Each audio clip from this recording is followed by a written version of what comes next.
Deixa assim aí, Maravilha.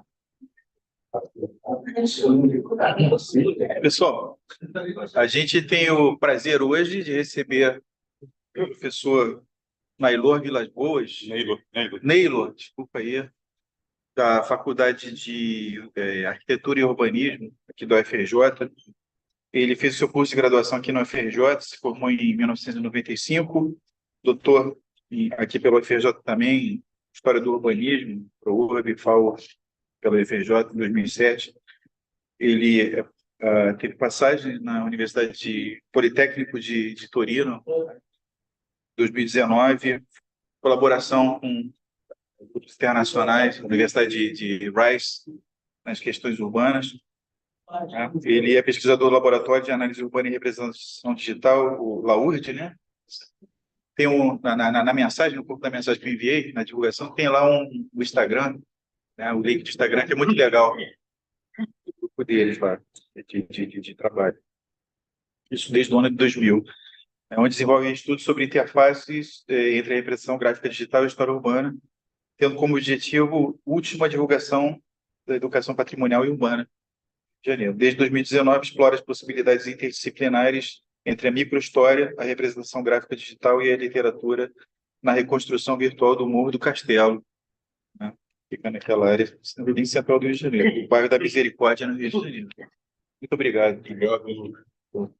Obrigado, gente. É um prazer estar aqui para falar com vocês. A gente preza muito as oportunidades de falar em outras áreas, levar um pouco nosso trabalho, as discussões, né, para outros campos disciplinares e, na medida do possível, estabelecer essas pontes, né, que a gente tem feito aí com outras escolas, outras instituições e tudo. Então, na verdade, a gente vai falar um pouco. Essa é uma apresentação que contextualiza, primeiro, toda uma dinâmica urbana do centro da cidade, a partir, né, do trabalho de uma determinada autora, né, chamada Raquel Sisson, que fala um pouco, né, da dinâmica das centralidades no centro da cidade, porque a gente olha para o centro da cidade hoje, o que é estar no centro do Rio hoje, né?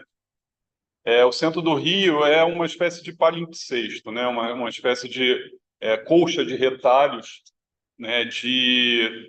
Muito rica do ponto de vista urbano, do ponto de vista arquitetônico. A gente tem que lembrar que a cidade do Rio é uma cidade historicamente pequena, né? Ela não é, historicamente, a gente está falando aí, assim, até meados do século XIX, a cidade do Rio de Janeiro, ela se concentra, né? O seu núcleo urbano, onde hoje a gente chama o centro da cidade. Então, a gente está falando aí de uma área que pega um quadrilátero, né, definido por 4 morros, que definiam essa área central: o Morro do Castelo, o Morro de Santo Antônio, o Morro da Conceição e o Morro de São Bento. Então, a gente tem ali uma área que, historicamente, foi a cidade do Rio de Janeiro. As áreas além desse perímetro eram arrebaldes, eram chácaras, eram áreas suburbanas, né, do jeito que a gente entende hoje como subúrbio, né? E aí o que acontece? É uma cidade que é capital de um reino, né? Capital de um reino, capital de um vice-reino, né? Capital de uma república, num perímetro bastante reduzido. Então, a gente sabe que as manifestações do poder político, elas têm rebatimento, elas transbordam efetivamente para o espaço urbano, né? Cada governo, cada poder, efetivamente, vai atuar sobre o espaço urbano, vai modelar o espaço urbano, né, em função exatamente de suas demandas, em função de sua visão de mundo e sua visão de poder. E aí, então, a gente está falando, então, de um perímetro bastante reduzido e uma densidade histórica extremamente grande, justamente por conta dessa capitalidade da cidade, que por 3 séculos foi efetivamente a cidade do Rio de Janeiro. Isso implica em quê? Implica em grandes transformações. E mais ainda, transformações essas que não são pensadas historicamente como transformações de longo prazo. A gente sabe que aqui, politicamente, nosso país, nossa cidade, carecemos de continuidades, né? carecemos de planos e pensamentos de longo prazo. Isso, efetivamente, se transborda no próprio espaço urbano do Rio de Janeiro, né, e que vai nos trazer uma cidade que hoje a gente conhece, formada por fragmentos de pensamentos urbanísticos, né, parcialmente materializados. Materialização essa que não ocorre efetivamente sem grandes impactos, grandes também colocando assim, traumas e grandes cicatrizes, efetivamente, que a gente tem na cidade, como, por exemplo, o próprio Morro do Castelo, que a gente vai falar sobre ela.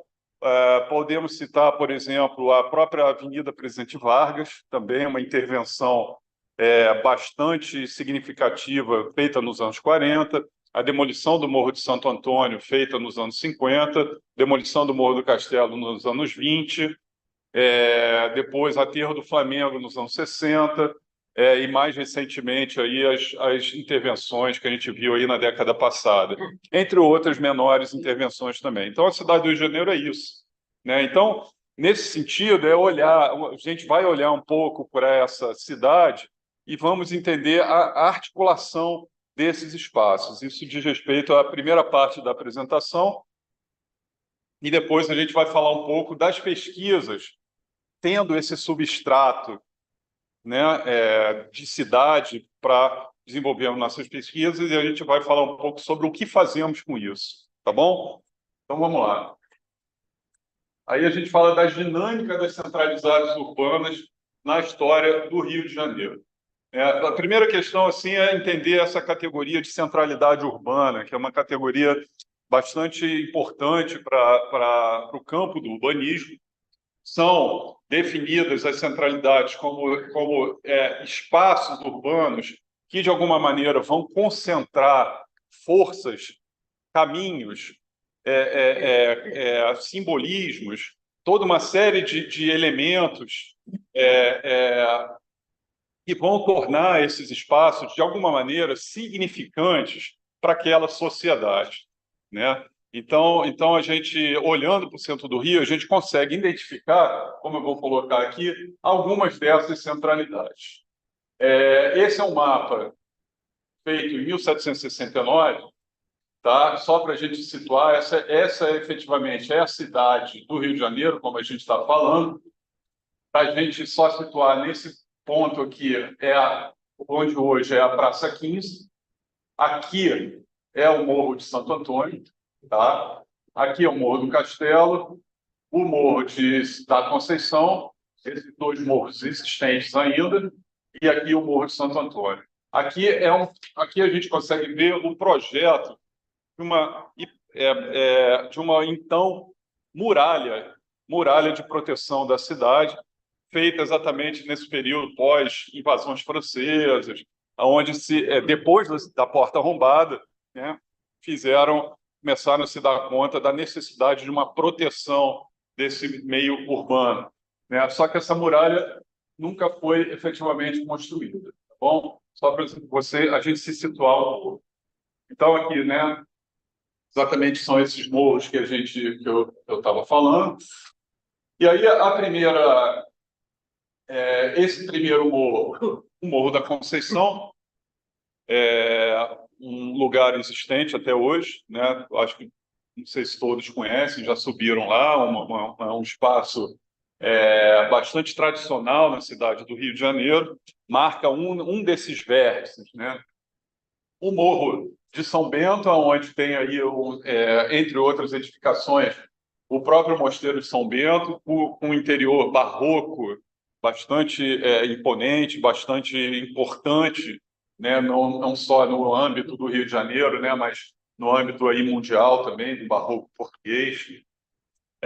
O espaço do que hoje é a Esplanada do Castelo, onde se localizava o Morro do Castelo, que só resta efetivamente um pequeno pedacinho da chamada Ladeira da Misericórdia. Quem vai ali nas imediações do Museu Histórico Nacional, fica atrás do Museu Histórico Nacional um pedacinho de ladeira que não leva a lugar nenhum. Esse foi o que restou do nosso Morro do Castelo. E o Morro de Santo Antônio.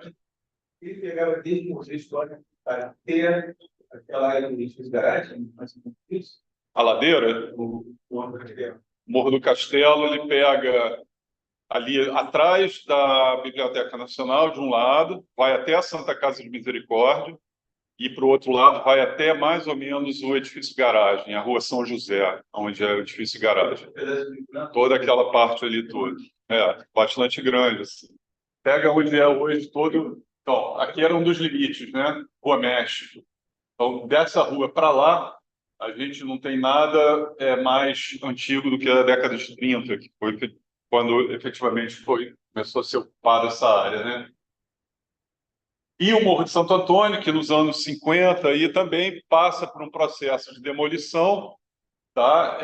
Onde a gente tem a abertura de duas grandes avenidas, a Avenida Chile e a Avenida Paraguai, em Cruz, e aqui a gente tem, nesse caso aqui, os edifícios institucionais, né, do governo, né? Então, do Estado brasileiro, melhor colocando, como a sede da Petrobras, a sede do BNDES e tudo mais, e que são edifícios que, de alguma maneira, foram trazidos para o Rio de Janeiro como uma espécie de compensação para a perda de capitalidade da cidade que tinha se deslocado para Brasília.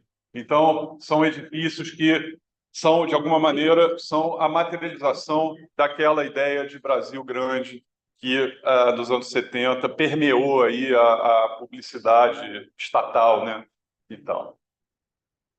Então, a gente define as centralidades, essa categoria urbana, como espaços públicos que se caracterizam por serem lugares significantes da cidade, em função dessa qualidade, adquirida a partir da articulação de diversos fatores, tais lugares tornam-se representativos dos valores simbólicos de cada sociedade.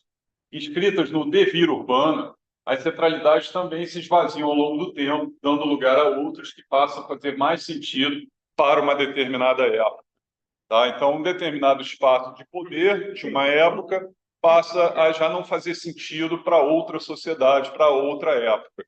Isso quer dizer que a centralidade, como a própria definição aí coloca, elas se esvaziam, elas se ressignificam, elas passam a ser outras coisas, né? Então, muito bem. Então, voltemos aí ao nosso Rio de Janeiro, agora já no século XIX, 1838. O mapa tem uma orientação diferente daquela. Praça 15, chegada das barcas por aqui, só para a gente se situar. Aqui a gente mostra um litoral ainda primitivo, antes das intervenções do início do século XX, quando aqui nesse lado aqui todas essas praias são aterradas para a construção do porto. Aqui que fica, só para situar, a Praça Mauá, e toda a área do Valongo e tudo mais fica aqui com a área portuária para cá. A gente não tem mais o desenho das muralhas, nesse caso, os quatro morros iniciais, né? São Bento, Conceição, Santo Antônio e Castelo. E aqui, também para a gente se situar, o que viria a ser a central do Brasil, aqui nesse canto. Nesse quadrado aqui já é o espaço onde é hoje o Ministério da Guerra, lá na Presidente Vargas, e que sempre foi, desde um determinado ponto, um quartel. E aqui, o Campo de Santana, que nunca foi um espaço edificado, sempre foi um espaço vazio, era um espaço usado para desfiles e manobras militares e tudo mais. E aqui a gente já vê uma parte da cidade indo em direção para o interior. A cidade cresce para o interior. Por quê? Porque mais para cá a gente tem São Cristóvão, que era onde a corte se instalou. Então existe ali um centro de gravidade que vai atraindo o desenvolvimento da cidade na direção do interior, nesse vetor aqui. Tá? Então, muito bem. A primeira centralidade, o Morro do Castelo. O Morro do Castelo é a primeira centralidade da cidade, na medida em que é o lugar de primeira ocupação urbana do Rio de Janeiro. Portugueses, logo depois que saem ali onde é hoje a Urca, né, se migram para o Morro do Castelo é um morro rodeado primitivamente, já a gente está falando de século XVII, rodeado de pântanos e manguezais e tudo mais. Então, a população se instala em cima do morro. Então, é o primeiro núcleo urbano da cidade. Ali se instala não só as casas, né, de moradias e coisas do tipo, mas também o poder religioso, o poder político, né, principalmente o poder religioso, né, representado pelos jesuítas, num primeiro momento, e depois também por uma outra catedral, que no final do século XIX vai ser ocupada pelos capuchinhos. E a Casa de Câmara e Cadeia também é associada aí. Então, essa é a primeira centralidade da cidade, tá? O que hoje se torna a Esplanada do Castelo. Esse é o modelo 3D, modelo digital que a gente desenvolveu lá no nosso laboratório. Especificamente, desenvolvi isso para minha tese de doutorado, defendida já faz algum tempo, 2007. Então, é um modelo 3D do Morro do Castelo. A gente vai voltar a ele metodologicamente mais daqui a pouco, mas aqui, basicamente, a gente situa, né, o que é o Morro do Castelo, respondendo ao próprio Luca aqui, né? Então, a gente tem a Cinelândia, aqui, a Avenida Rio Branco, a Rua São José, existente até hoje, Praça 15. Aqui, nessa área aqui, só para a gente se situar, hoje se situa o edifício Terminal Menezes Cortes. Aqui nessa área aqui, a Igreja de São José, que existe até hoje, e nessa área toda aqui, a gente tem hoje o Fórum lá, toda aquela área lá do Fórum, do centro da cidade e tudo mais. Santa Casa de Misericórdia está aqui, a Igreja de Santa Luzia está aqui, e tudo isso aqui hoje é a Esplanada do Castelo. No próprio Morro do Castelo, o que acontece? Quando a gente faz um modelo 3D, e aí a gente diz respeito um pouco, são reflexões metodológicas, né, uma espécie de teoria da metodologia que a gente desenvolve, a gente passa o modelo 3D, nos faz ver as coisas com outros pontos de vista. Se você olha uma fotografia antiga do Morro do Castelo, essa fotografia só vai te dar esse ponto de vista, sempre, não vai mudar, né, evidentemente. Você vai olhar outra fotografia, ela vai te dar sempre aquele outro ponto de vista. Agora, na construção do modelo 3D, você usa cartografia histórica, você usa fotografias históricas e tudo mais. Então, o modelo 3D é uma síntese desses documentos que você usou para construir ele. Todos eles estão embutidos, estão sintetizados ali. E aí a diferença é que o modelo 3D, como um documento de pesquisa, ele é um documento, não é evidentemente um documento primário, né, mas é um tipo de documento que você usa que você construiu a partir de documentação primária. Esse modelo 3D, por sua própria natureza, te dá outros pontos de vista sobre aquele objeto modelado. E a gente sabe que uma condição fundamental para você descobrir coisas é você mudar o ponto de vista sobre as coisas, né? Então, é nesse sentido que, fundamentalmente, a gente trabalha com os nossos modelos 3D para pesquisa urbana. Então, o Morro do Castelo, por sua vez, ele lá em cima tinha 3 espaços significativos que marcavam uma espécie de vértice, de triângulo, né, desse morro.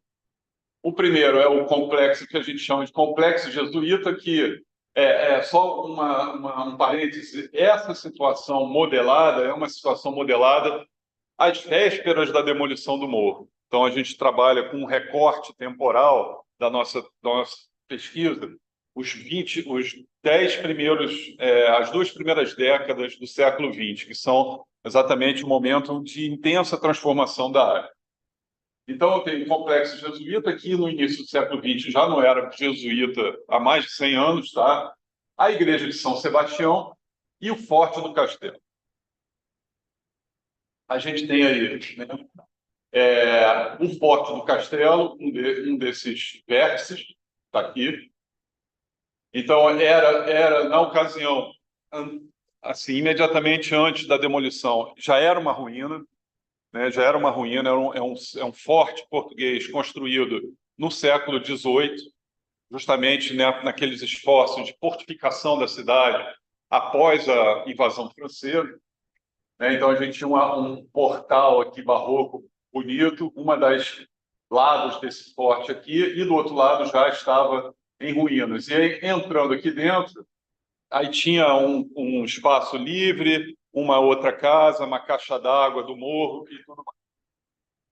Aqui a gente tinha aqui um ponto de vista lá de baixo, né, do morro do bairro da Misericórdia, o complexo jesuíta aqui em cima, formado na ocasião um hospital chamado Hospital São Zacarias, um hospital de crianças, pediátrico, a igreja de Santo Inácio e ao lado, que não aparece aqui, aparece em outras fotos, a ruína de uma catedral que os jesuítas estavam construindo quando foram expulsos dos territórios portugueses no final do século XVIII. Então, essa catedral em ruína continuou inconclusa e foi instalado um observatório nacional, um observatório astronômico no lugar. Por 400 anos, 300 anos, isso fez parte da paisagem da cidade. Isso fez parte do cotidiano da cidade.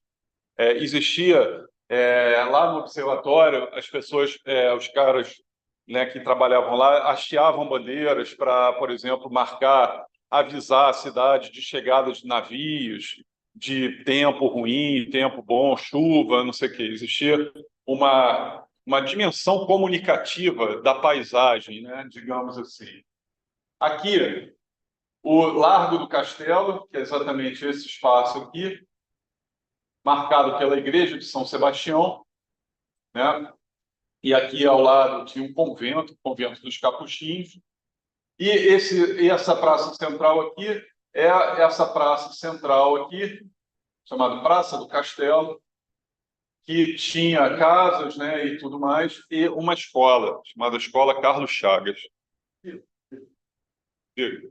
Como aquela sua figura ali, como é que você distribui por região, área residencial ou área administrativa? Existia esse tipo de coisa? Não existia uma distribuição assim muito clara, não, sabe?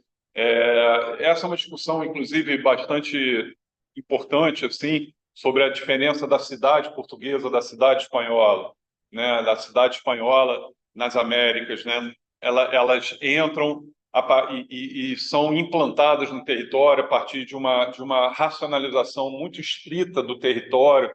Então, ruas ortogonais, independente, né, da topografia do lugar. Então, os espanhóis chegavam e colocavam, né, quadriculavam as ruas e colocavam no centro a igreja, o cabildo e tal. Não sei, então, era um aspecto bastante racional de ocupação da cidade. Já os portugueses, eles as cidades eram muito mais orgânicas, né? Muito mais orgânicas, não sem planejamento, mas muito mais orgânicas. Não existia, nesse caso, um planejamento específico, né? Então, você tem casas ao redor, escola, e as igrejas, é um componente muito importante da cidade portuguesa. As igrejas, então você tinha muitas igrejas, a igreja de São José, a igreja de São Sebastião, a igreja nesse perímetro, 3 igrejas. Aqui, por exemplo, né? Santa Luzia, 4 igrejas, na verdade, aqui. E o que é interessante, só um parênteses, se a gente pensar na Praça Marechal Floriano, que é um espaço republicano por natureza, né? Porque você tem a República em 1889, logo 15 anos depois você abre a Avenida Central, né? Só um parêntese, nota de rodapé. E aí na Cinelândia, que é um espaço planejado, efetivamente, Cinelândia, na verdade, é o nome dele posterior, o que falta nesse espaço? Uma igreja, né? Não tem igreja na Cinelândia. Por quê? Porque é um espaço republicano, né? É um espaço, você tem a biblioteca, você tem o Supremo Tribunal Federal, você tem o Museu de Belas Artes, o Teatro Municipal, ícones de uma sociedade burguesa, né? A igreja, aonde o Estado já é laico, né? E se reflete no espaço urbano, né? Então, por outro lado, aqui, por exemplo, Praça 15, A gente vai chegar lá. Chegaremos lá. Então, o que acontece? Essa primeira centralidade representada pelo Morro do Castelo, à medida que aqueles terrenos ali embaixo do morro começam a ser conquistados, aterrados, etc., subir ao Morro do Castelo se torna penoso, né? Então, essa centralidade, esse centro de gravitação, digamos, desce o morro, ao invés das pessoas subirem o morro, é o poder que desce o morro e vai se instalar. Então, aqui a gente tem, por exemplo, né, um texto do José de Alencar, né? À medida que a cidade abandonava as alturas, quase praia, na planície, a matriz, que é a igreja de São Sebastião, ia ficando longe para os moradores do bairro mais povoado, abaixo, né? As ladeiras do castelo primam no íngreme da rampa, talhadas como foram pelo molde das escadas zigue-zagues de Lisboa e do Porto. Galgar uma subida dessas em horas de soalheira é uma estafa capaz de arrefecer a mais sincera devoção. Você imagina o que era subir, que hoje já é o... Né? Imagina naquela época.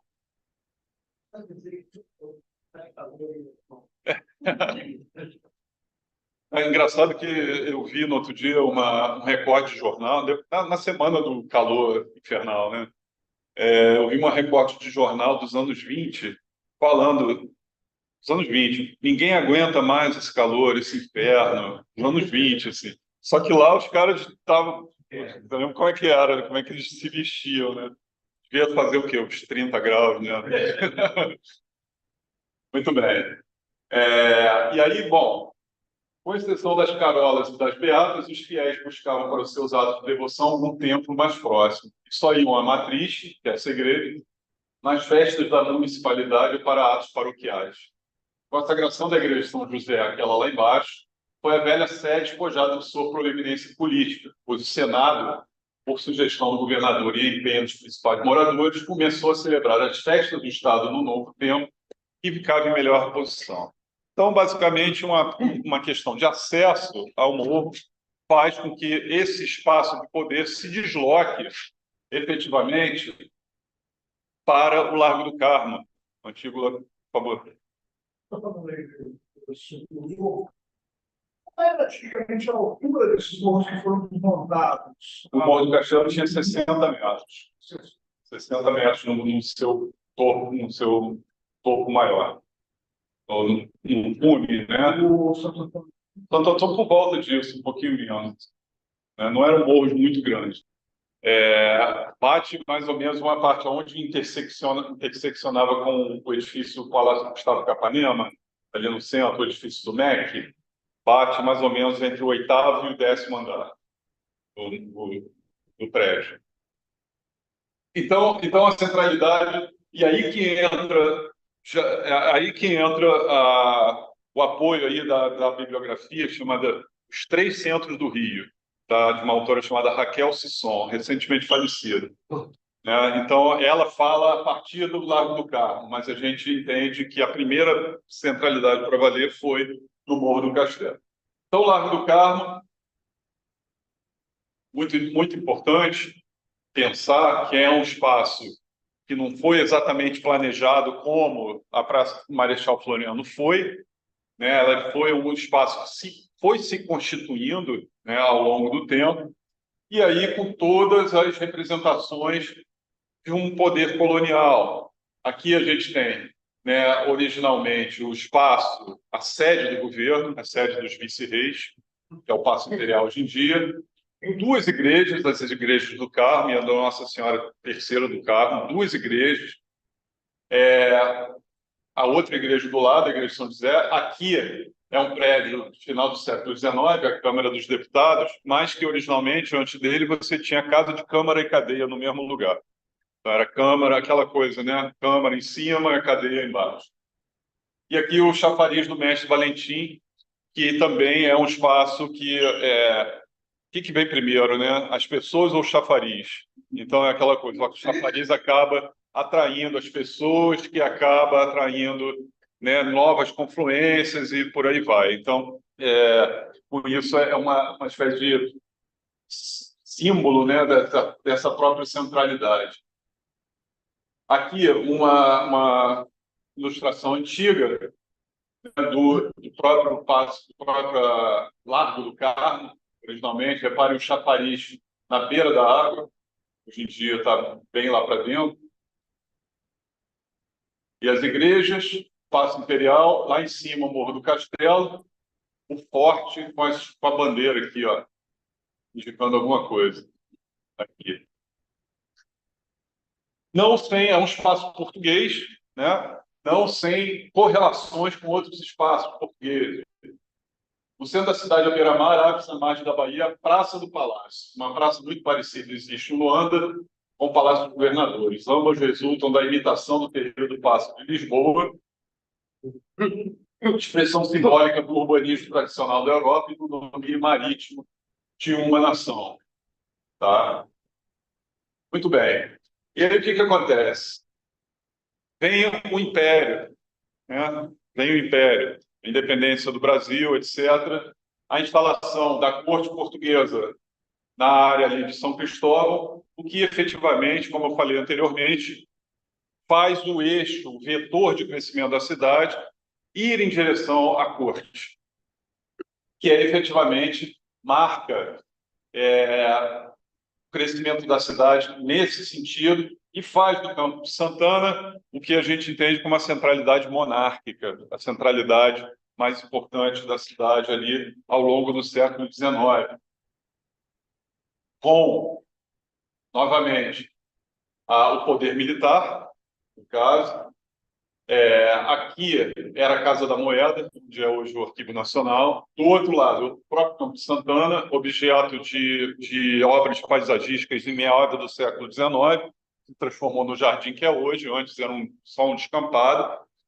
A Casa da Moeda, do outro lado, né, do outro lado, desse lado aqui, ó, desse lado, aqui a gente está falando, né, o quartel, a Casa da Moeda nesse lado aqui, a gente tem aqui a Igreja de Santana, nessa área aqui, e nesses quarteirões aqui, voltados para o Campo de Santana, a gente tinha o prédio da prefeitura, da cidade, entre outros prédios institucionais que estavam ao redor desse espaço. Né? Aqui também, aonde acontece, né, a aclamação do Pedro II, Pedro I, aonde acontece no final do século, aonde sai as tropas republicanas para derrubar o imperador, tudo acontece nesse espaço.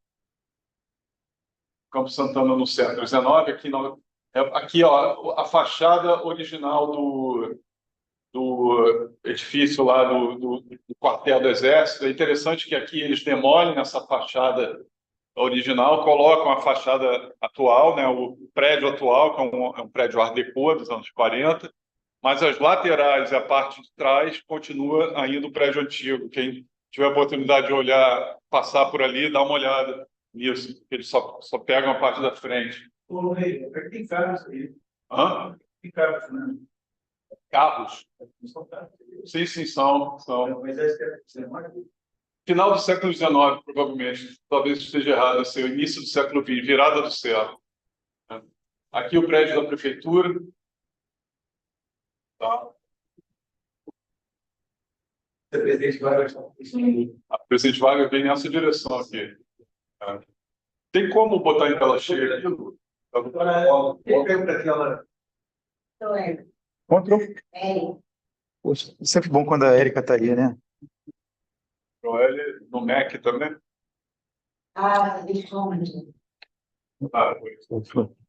Tá funcionando? Tá ótimo, obrigado.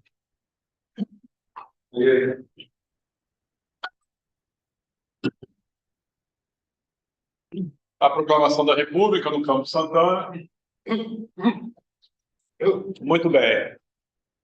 E aí, beleza. Aí a gente tem justamente a proclamação da República. E o que acontece com a cidade? Primeira coisa é o seguinte: é o esvaziamento de São Cristóvão, né? Do bairro de São Cristóvão. Já não é mais o lugar da corte. E aí o São Cristóvão passa a ter, a partir daí, um esvaziamento, uma mudança de caráter. Então você tem um espaço agora, um bairro mais industrial, onde vão se instalar indústrias, galpões e por aí vai. E aí a gente assiste aí ao longo do século XX exatamente uma degradação do bairro, mas isso já é uma outra história. O que, em relação ao centro, o que a gente percebe? A gente percebe uma inversão desses vetores de crescimento.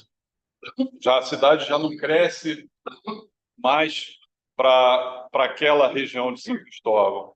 Ela vai passar a crescer para as orlas, refletindo o que primeiro, refletindo uma mudança de mentalidade, né, de como você vê o mar, como a sociedade vê o mar.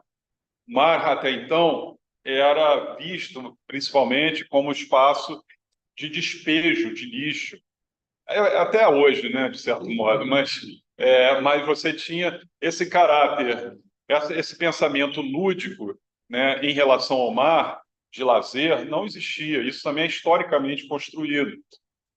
O mar, nessa virada do século, passa a ser lugar de terapêutico, né, de banhos de mar. O médico te receitava banhos de mar.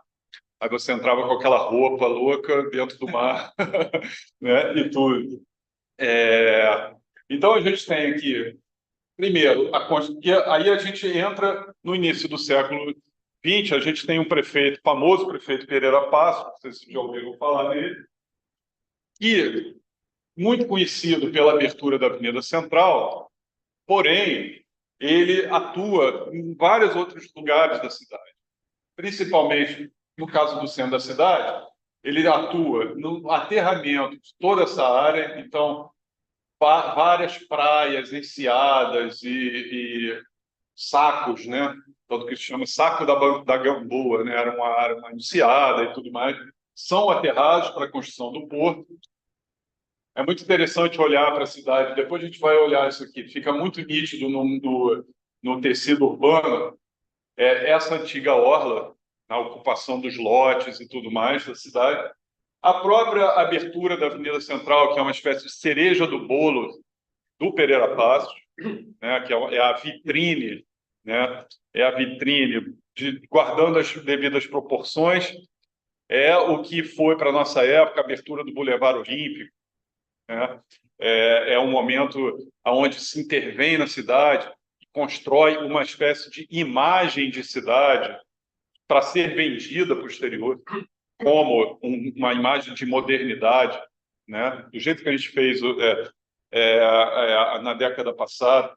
Então, é uma espécie de cartão de visita de uma cidade que se moderniza, uma cidade que se tenta, de alguma maneira, num primeiro momento, se aburguesar, se modernizar, se embelezar, porque naquela ocasião o urbanismo era pensado como embelezamento urbano, então você fazer urbanismo era embelezar a cidade, não era pensar a cidade em termos sistêmicos, né, em termos de suas forças, de suas dinâmicas, e muitas vezes dinâmicas invisíveis, né, imateriais, mas naquele momento modernizar era embelezar a cidade.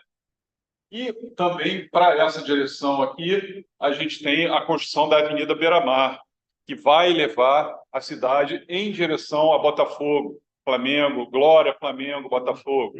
Né? São bairros que começam a se construir, se modernizar, principalmente se construir, se consolidar em meados do século XIX, justamente acompanhando essa lógica de aproveitamento do mar, né? Antigamente, você tinha casas à beira-mar que, na verdade, os fundos das casas eram para o mar, né? As casas se voltavam mesmo para as ruas internas e tudo mais. Então, isso é uma mudança de mentalidade. Tanto que as transformações aqui são grandes, né? Que a gente vai precisar até de outro mapa. Então, aqui a gente percebe. Olha o tamanho da intervenção, por exemplo, da Avenida Central. Você tinha uma cidade. Essa cidade que a gente tem aqui, a gente consegue ver, hoje em dia, vislumbres dela, como, por exemplo, na Rua do Ouvidor, como, por exemplo, no Saara. A gente está falando, essa cidade do Saara, da Rua do Ouvidor, é a cidade do século XIX. É uma cidade com ruas estreitas, com casas de 3 pavimentos no máximo, né?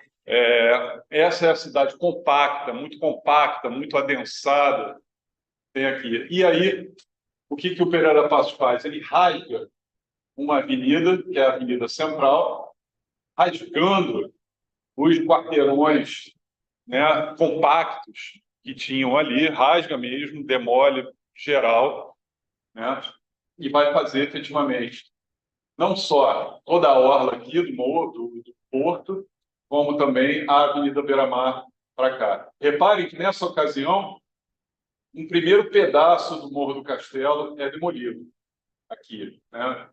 Esse pedacinho aqui é demolido para fazer com que a avenida se encaixe ali, né, entre os morros e tudo mais. Nessa ocasião também, aqui a avenida, aqui também é construída a própria Praça Marechal Floriano desse lado e a Praça Mauá do outro lado. Aqui, Praça Mauá, onde hoje é o Museu da Manhã, aqui, né? Reparem aqui, ó, a enorme intervenção, que é uma intervenção aos moldes parisienses, né? Então, lá o Barão Haussmann, algumas décadas antes, tinha rasgado Paris da mesma maneira.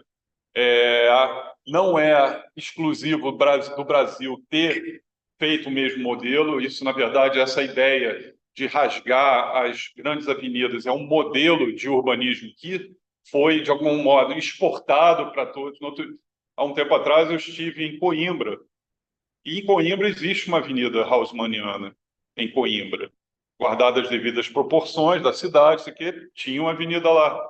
Assim, aqui no Rio tem também, em outros lugares do mundo também a gente vai encontrar avenidas desse tipo, que é um modelo que se exportou. Não, eventualmente, não é uma exportação, digamos assim, ativa a consciência, mas existe um pensamento que vai se transmitindo, né? Um pensamento de modernidade, de cidade e tudo mais. Então, a Praça Mauá... Como é que isso tem competição com o Buenos Aires? Não sei se existe uma competição declarada, né? Mas você tem a própria Avenida de Maio, é uma avenida também, né, em Buenos Aires, né? E depois você tem a Avenida, acho que é 9 de Julho, aquela gigante em Buenos Aires, que já está de alguma maneira dialogando com a própria Avenida Presidente Vargas, uma lógica voltada de meados do século XX, voltada para o que se chama de rodoviarismo, que a gente nos rebateu aqui, por exemplo, na gente, com a Avenida Presidente Vargas, com a construção da perimetral, né? São lógicas rodoviaristas, pensar a cidade como espaço preponderantemente para o carro, né? E a 9 de Julho em Buenos Aires acontece a mesma coisa. Então, aqui um vislumbre do que era a Praça Mauá no início do século XX, a Avenida Central aqui. Nesse espaço aqui, hoje é o edifício RB1, fica ali no canto. Aqui o edifício à noite fica aqui, recentemente, inclusive, vendido aí, né? O Museu de Arte do Rio está aqui, esse prédio aqui, ó, Morro da Conceição lá atrás e tudo mais. Aqui uma visão mais contemporânea da praça.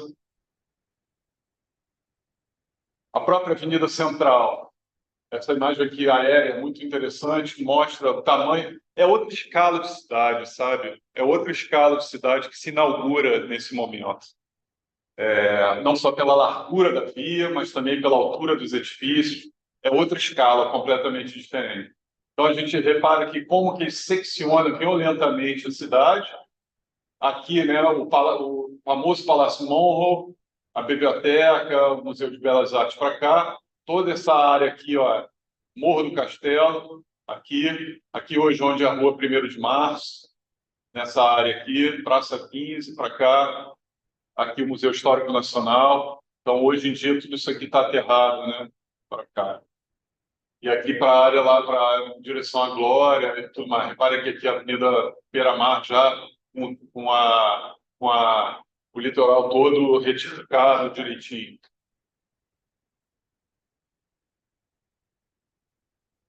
Agora, o que é interessante é que essa intervenção na Avenida Central não foi feita sem as vozes que se colocavam contra, a favor, e por aí vai. O próprio Lima Barreto, que a gente está falando do Lima Barreto, né? Eu li agora recentemente um livro bem interessante do Rui Cato, chamado Uma Metrópole à Beira-Mar, o Rio de Janeiro nos anos 20.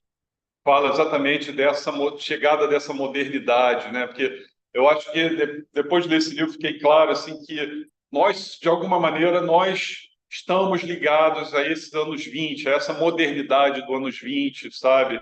Eu vi muito da nossa sociedade aqui agora, ali representada, diferente de uma sociedade do início do século, porque nos anos 20 é aquele ano assim onde por exemplo, as mulheres começam a se colocar mais em sua independência, em seus direitos, vestindo outras roupas, usando outros cortes de cabelo e tudo mais.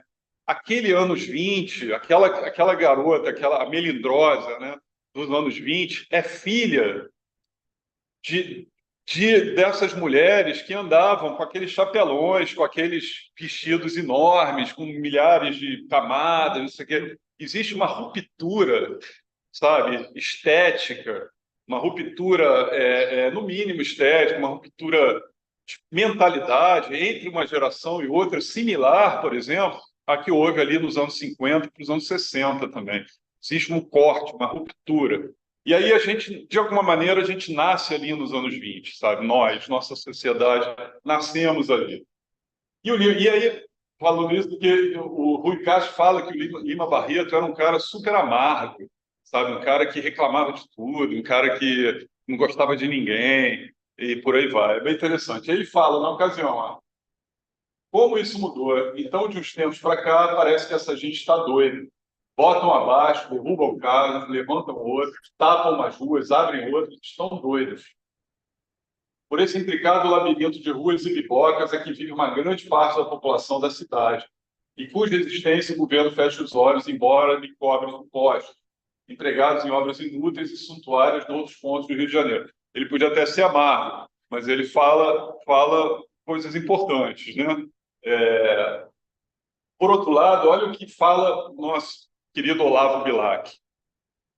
Há poucos dias, as picaretas, entoando um hino jubiloso, iniciaram os trabalhos de construção da Avenida Central, pondo abaixo as primeiras casas condenadas. No abrir das paredes havia um longo gemido.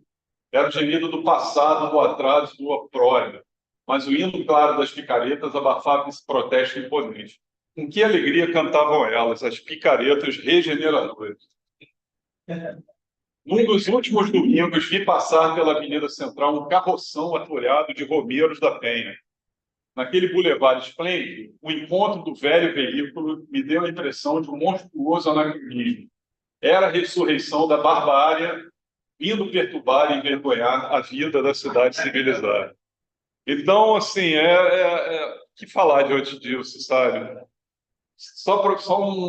Por exemplo, existia a prefeitura inaugurou a Avenida Central e junto com ela veio um manual de instruções, de como se portar na avenida, como andar na avenida, o que não fazer na avenida, como fazer, por onde andar. Coisa de se registrar esse manual, né?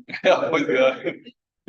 Então, eu acho que essa fala muito, sim, sabe? Porque o que é mais triste, assim, é que essas discussões são permanentes na cidade.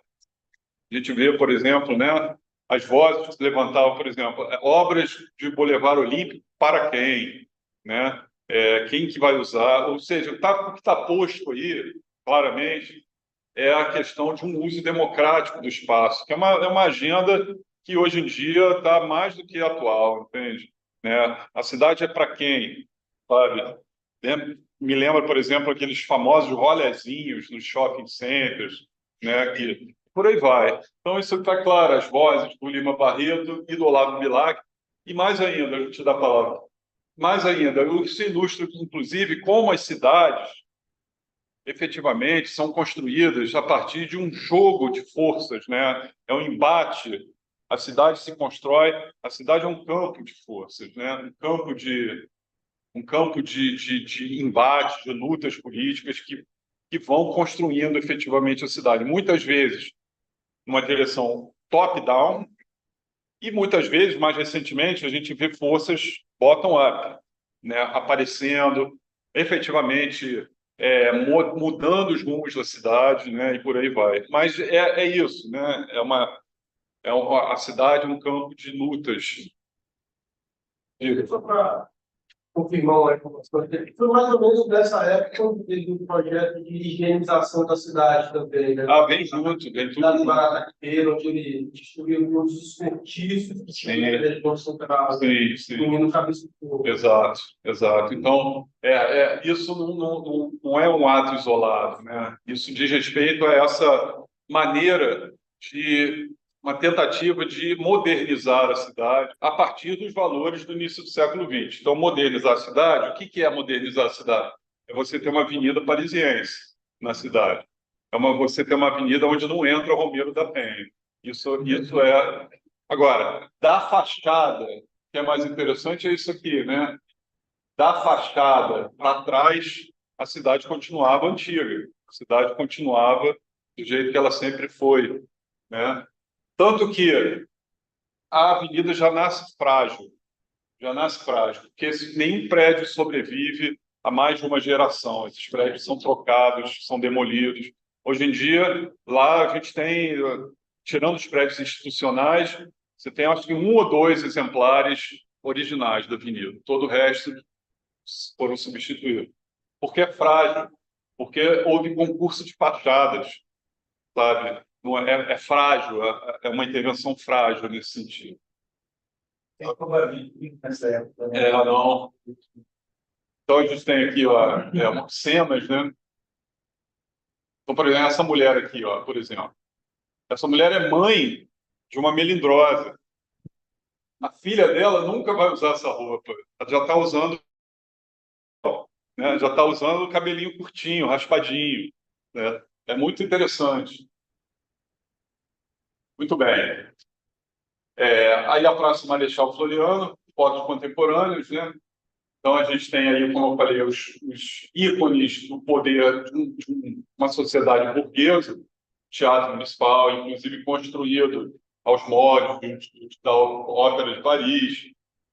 Aqui um outro são prédios ecléticos, são prédios de um estilo chamado eclético, que marca exatamente o século XIX, o século XX na arquitetura.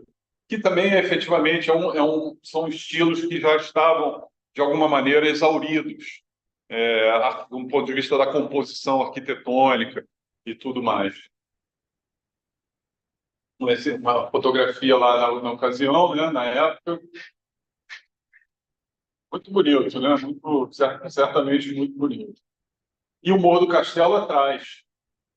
O Morro do Castelo atrás, com uma espécie de pedra no sapato dessa sociedade, sabe? Existem, não sei se eu coloquei aqui algumas citações, né, da imprensa, que 15 anos depois, uma geração depois, vai efetivamente derrubar o morro. Aqui a gente está falando de 1910, por aí. Morro na verdade, a ideia de demolição do morro é antiga. A primeira menção, uma das primeiras menções, é de 1810, que já se falava, naquela ocasião, do problema que o morro representava para a ventilação da cidade, né? Então, em 1810, eu tenho até esse texto, fala, a gente precisa derrubar o morro, porque está tornando a cidade insalubre e tal.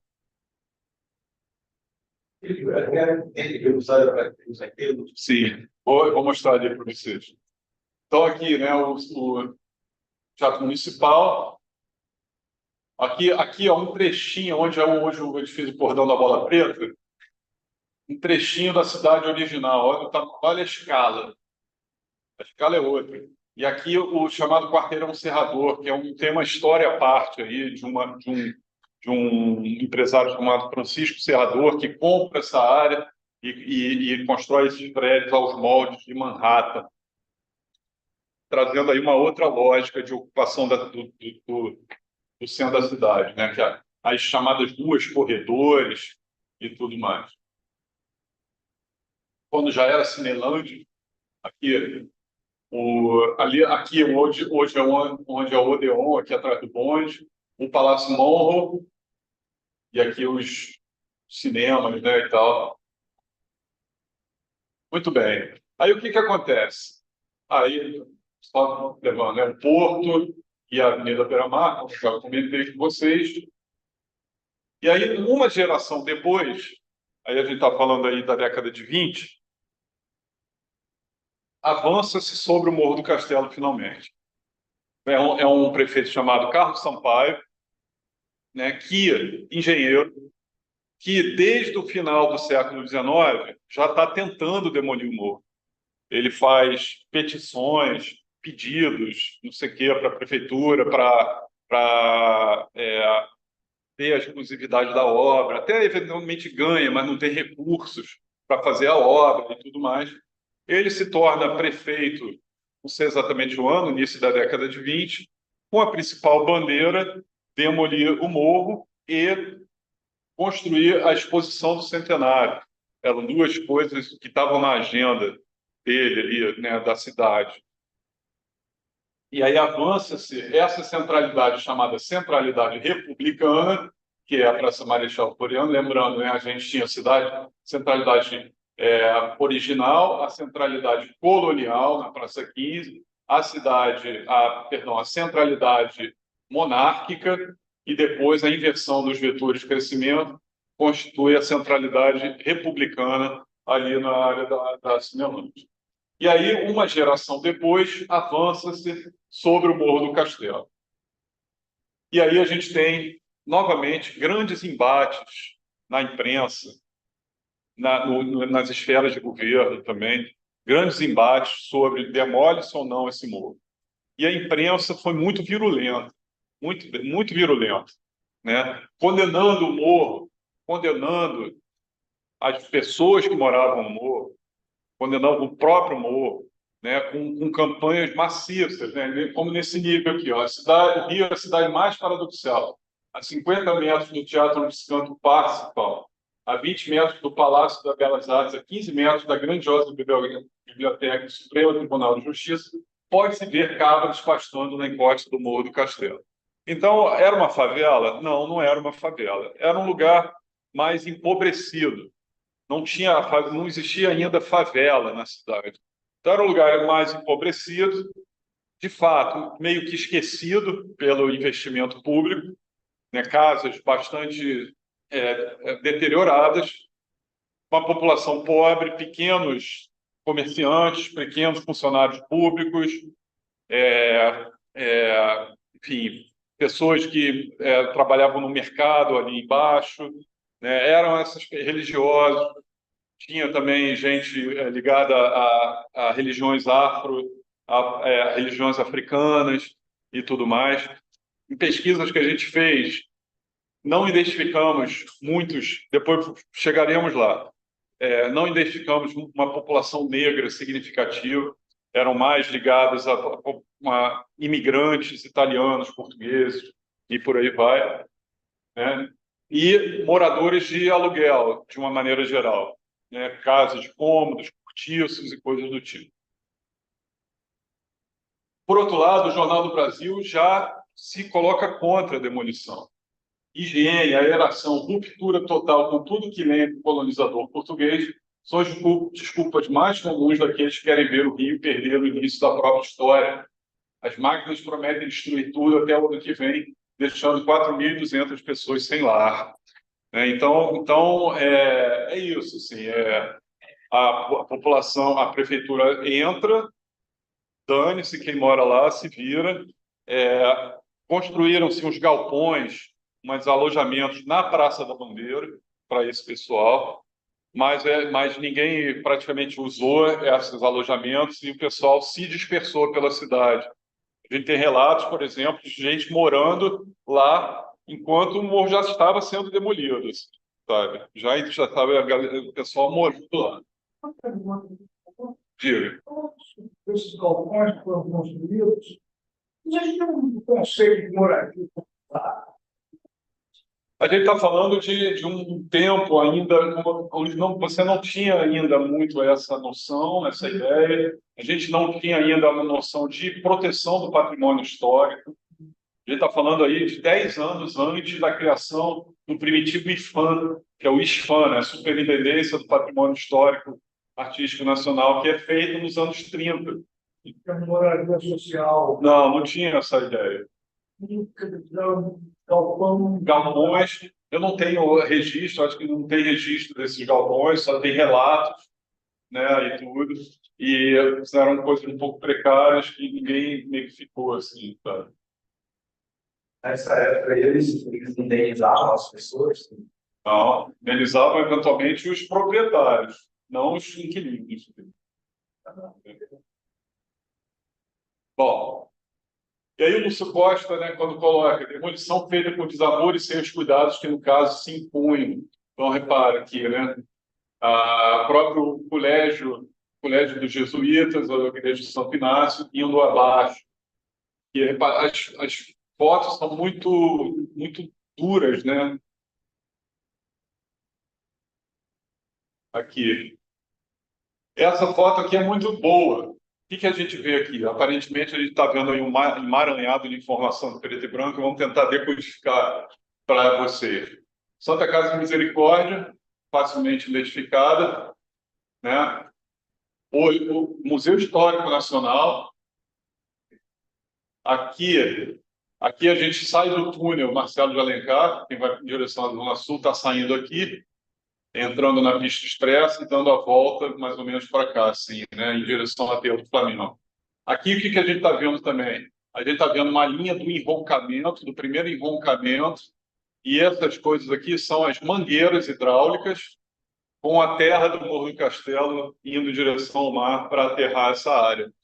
Aqui atrás, ó, a gente tem o Colégio dos Jesuítas aqui ainda aparece, e aqui toda uma área meio disforme, assim, mostrando o Morro do Castelo já sendo meio demolido. E aqui a Avenida das Nações, aqui a construção da exposição do centenário da independência, nessa área aqui, chamada Avenida das Nações. Aqui. Esse grande prédio era o Palácio de Festas da Exposição, foi demolido já nos anos 80, e hoje é aquele terreno vazio onde tem coisas do Detran, ali do lado do Museu Histórico Nacional. Não sei se vocês estão localizando. Museu Histórico Nacional aqui. Aqui a ladeira da Misericórdia aqui atrás. Esse edifício é o chamado dos estados da exposição. Foi demolido também nos anos 70. Hoje é um jardim associado, acoplado ao Museu Histórico. Tá? Então, essa é uma foto aérea que mostra exatamente esse processo e esse embate, sabe? Esse embate simbólico entre o passado e o futuro. O futuro representado pela exposição do centenário da independência. E ela está aqui, ó. Novamente, essa imprensa. É impossível negar que a exposição é a visão maravilhosa da nossa grandeza e do nosso progresso. Algumas revistas estrangeiras afirmam que a área da exposição é a antessala do paraíso. Esse pode, né? Do que somos, do que poderemos ser, a exposição é a síntese mais completa. Então, na verdade, assim, novamente, essa exposição, ela também, novamente, assim, aquela bilhete para a modernidade, né? Que a cidade meio que se ajudar a se construir, assim. Já não é uma modernidade de 15 anos atrás, de uma geração anterior, mas aí já é uma modernidade que muito associada à capacidade técnica, sabe? Capacidade técnica de uma sociedade, né? Então, por exemplo, o primeiro, não sei se vocês sabem, mas a primeira transmissão radiofônica brasileira aconteceu na exposição, por exemplo. Inauguração da luz elétrica aconteceu na exposição. A própria demolição do morro. Ou seja, somos modernos porque somos capazes de demolir um morro inteiro. Somos modernos porque temos rádio. A gente consegue... a luz elétrica foi inaugurada, não o botão que alguém apertou, cara nem lembra agora exatamente a história, mas não estava no Rio de Janeiro, estava, parece que na Itália, não sei lá onde, mas estava em outro lugar, né? É, então, já não é uma modernidade do início do século XX, mas é uma modernidade associada a essas conquistas. É uma hora, ainda tem muita coisa para falar aqui, eu vou correr. Então, e aí a gente tem exatamente esse grande vazio formado pela demolição do morro, que dura ao longo da década de 20 inteira. Então, o que acontece? Eles demolem o morro, mas não sabiam o que colocar no lugar. É muito impressionante. É o berço da cidade. É onde a cidade nasceu. Demole esse morro, e aí eu pesquisei esse doutorado. Então, assim, entre 1920 e 1928, quando efetivamente batem o martelo sobre o que vão fazer nesse lugar, você tem vários planos urbanos, um negando o outro. Então, você publicar, a prefeitura publicava um, não, é isso que a gente vai fazer. Aí, 6 meses depois, publica-se outro, não é aquilo não, é isso aqui. Aí, dá mais um tempinho, não, mas não é mais isso não, é isso. Então, a gente tem aí uns 5, 6 planos urbanos diferentes, sabe, para se pensar o que fazer nesse lugar. E aí é o que hoje ela virou, né? Virou aí uma coleção indistinta, incoerente de fragmentos. Vou passar rápido a questão do laboratório. Então, esse é o contexto todo urbano, histórico, que a gente trabalha, né? Então, o Laboratório de Análise e Representação Urbana e Representação Digital, fundado por nosso fundador, professor Roberto Segre. Tive o privilégio de trabalhar com ele durante 13 anos. Um professor de uma trajetória assim, sensacional, italiano, saiu com a família da Itália de Mussolini, foi para Buenos Aires, fez toda a formação dele em Buenos Aires, né, com a família migrou para a Argentina, se formou arquiteto. Logo em seguida surgiu uma oportunidade para ensinar a cátedra de História de Arquitetura em Cuba, da Revolução Cubana já, foi para Cuba, ficou nos anos dourados lá da Revolução até a década de 90, ficou em Cuba e foi o principal divulgador, né, da arquitetura da Revolução Cubana, né, no campo da arquitetura. Então, era muito especialista em história da arquitetura latino-americana e tudo mais, e maravilhado com que os pupilos, nós, que hoje estamos no lugar dele, né, fazíamos com os nossos modelos digitais, com a nossa gráfica digital e tudo mais. Então, era um entusiasta do nosso trabalho. Então, alguns modelos 3D que a gente desenvolve, a gente já desenvolveu. Nesse primeiro aqui, o modelo para estudar o Rio colonial, feito nos anos 90 ainda, um modelo 3D com a topografia da cidade e tudo mais, feito nos anos 90. Então, era você estar lá no modelo 3D, mandava o computador fazer a renderização da imagem e voltava no dia seguinte para pegar a imagem, sabe? Era nesse nível. E aí, alguns outros desenvolvimentos do modelo em nível urbano, em nível arquitetônico, aqui, com o prédio do Palácio Gustavo Capanema, o Largo da Carioca, tudo isso que a gente faz. As bases bibliográficas são esse atlas, chamado Atlas da Evolução Urbana do Rio de Janeiro, editado em 1964, com diferentes pranchas, mostrando a condição, a cidade em diferentes épocas e tudo, né? E o mais interessante é que no verso dessas pranchas a gente tem, porque na verdade a gente está preocupado no nosso trabalho na representação temporal, no fluxo do tempo, no devir. A gente busca trazer para a nossa representação as dinâmicas de transformação. E aí esse mapa, editado nos anos 60, ele é um atlas que se preocupa com isso, com essa temporalidade. Tanto que no verso ele rastreia a duração de determinados edifícios, de ruas, tal edifício foi construído no século XVIII, durou até o século XIX. Então ele rastreia uma espécie de banco de dados analógico, né, uma quantidade significativa de elementos da cidade. Isso nos ajuda muito.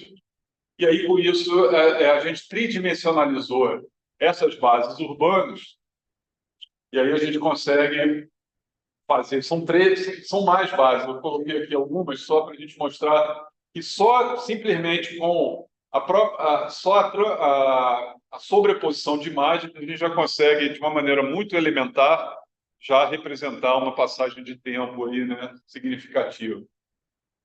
Aqui alguns edifícios já modelados e tudo. Os estudos do Morro do Castelo, a construção do modelo digital. Então, a gente tem esse ponto de vista.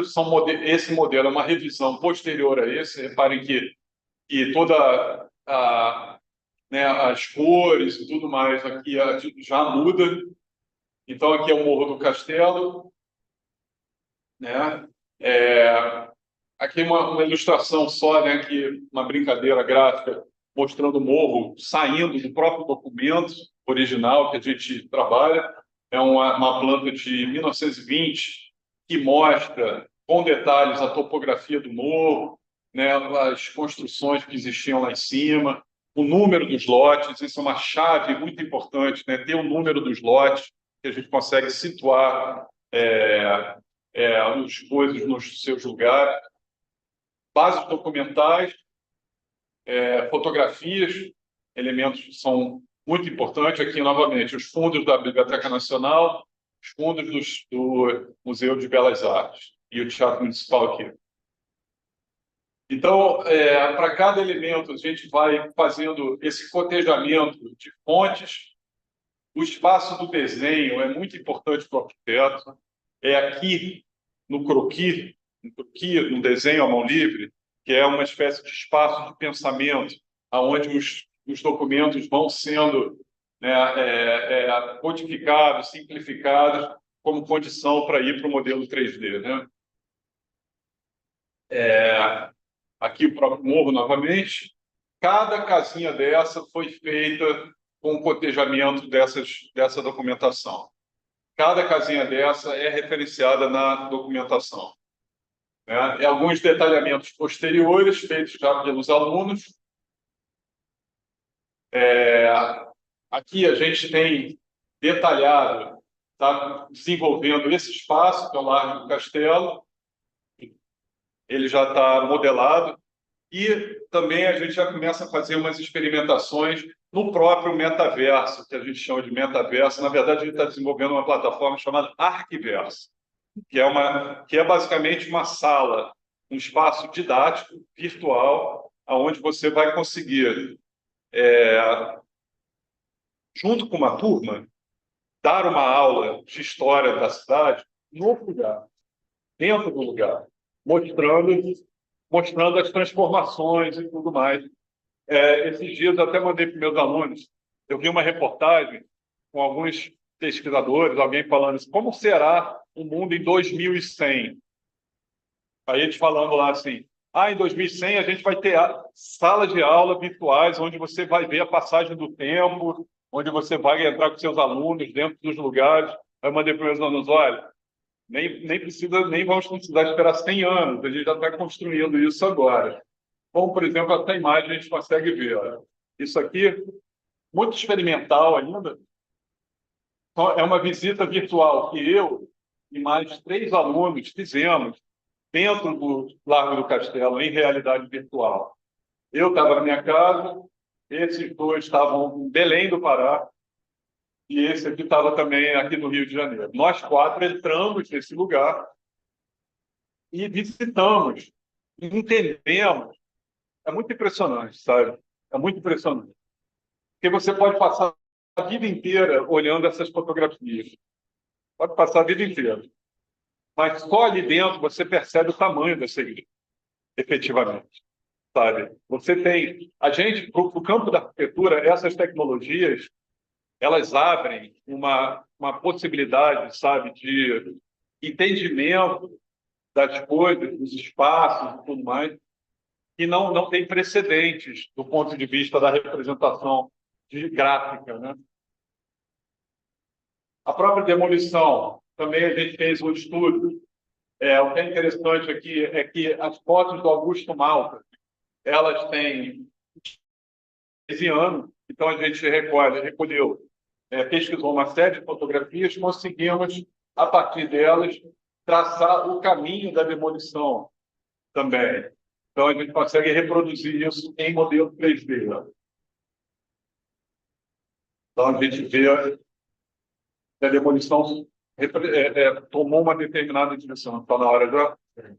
Tá bom. Então, a gente pode concluir, se vocês quiserem, a gente pode concluir por aqui.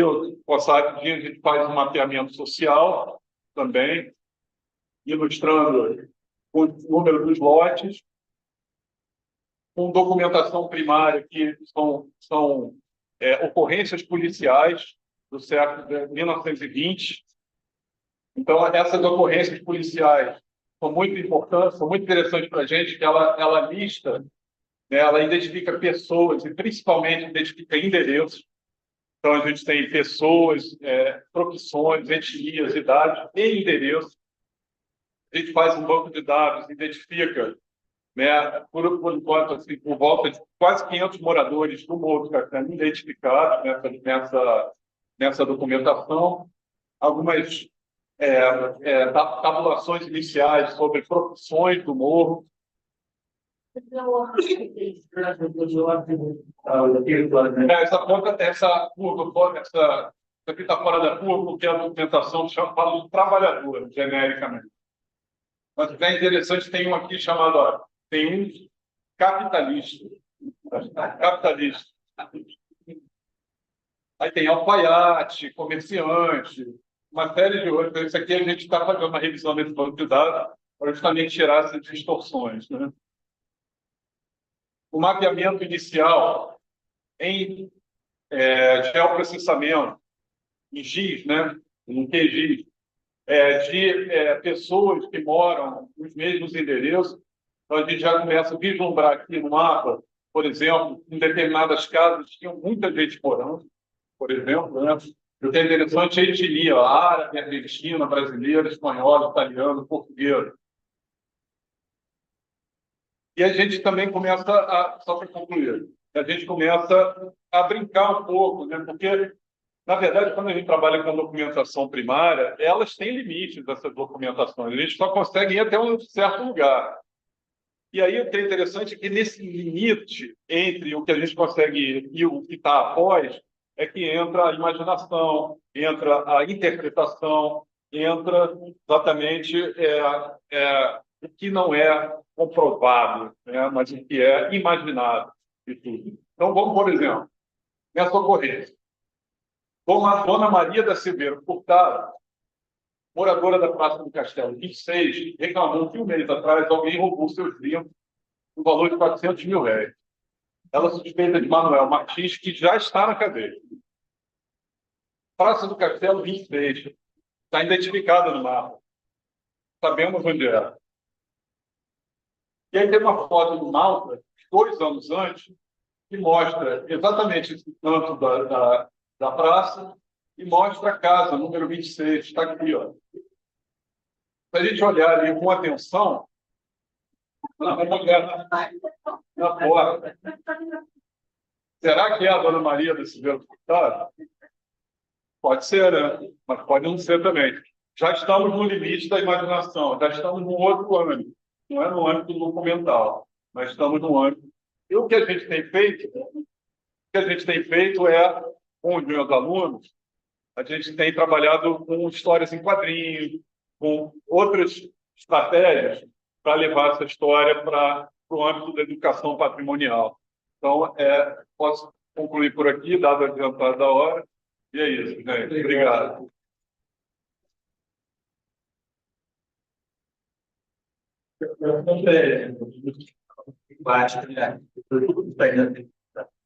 Perguntas, comentários?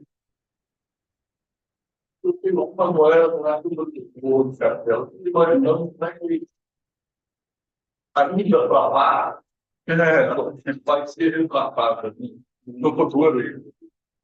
Essa centralização aí, esse conceito está migrando realmente? É possível, porque muitas empresas estão indo para lá. Existe fato, tanto que na ocasião da Olimpíada, que a onde a prefeitura queria concentrar tudo na Barra, houve um movimento do CAL, né, o Conselho de Arquitetura e Urbanismo, justamente para concentrar no centro da cidade determinados equipamentos e tudo. Isso foi mais ou menos atendido meio parcialmente, assim. Mas porque se dependesse da prefeitura, e aí isso é um reflexo, muito certamente, dessa migração desse centro de gravidade para a Barra. Então, se dependesse da prefeitura, tudo seria na Barra, a Olimpíada inteira seria na Barra.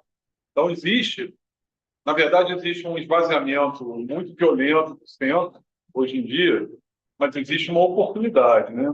O centro, do jeito que ele está pensado, ele já não é mais viável, né? É muito importante que a gente traga para o centro a habitação, a gente traga moradia para o centro, né? Então, acho que isso é uma maneira da gente se contrapor a essas forças, sabe? E atuam o tempo inteiro na cidade, né? Eu tenho que falar que a Rio Branco, que meu irmão funciona mais de residenciais, comerciais. Tem um edifício ali na Rio Branco chamado Marquês Gerval, não sei se é onde tem a livraria da Vinci, né? Leonardo da Vinci. Ela. Isso. 135, Rio Branco. Eu tenho um aluno que mora lá, mora no prédio. Virou residencial. Não deve ser ruim de morar lá, não. Agora que fecharam o Rio Branco, aquele trecho, né?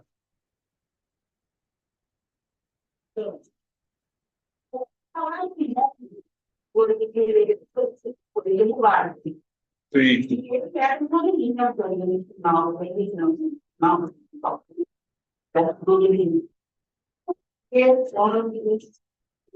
Então, o que acontece? Na ocasião, o próprio Lúcio Costa,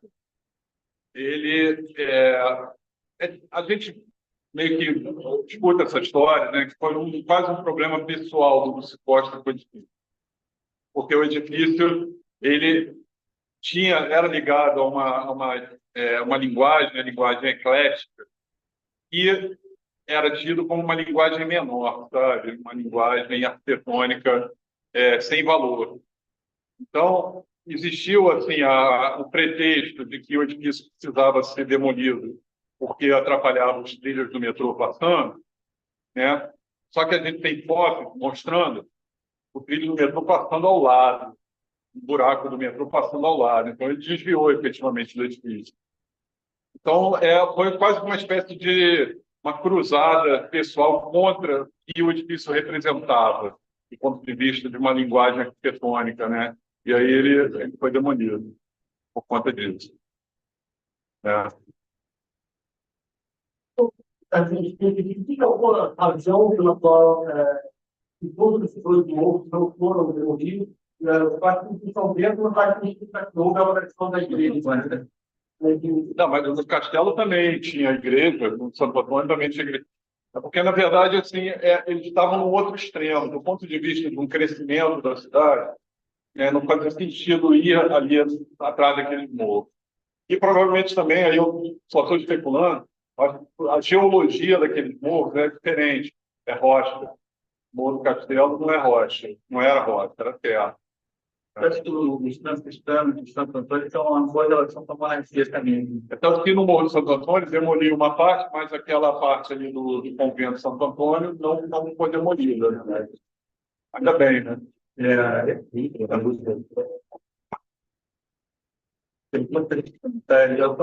Dá para, né? Muito obrigado, Taylor. Obrigado a você. Obrigado pela oportunidade.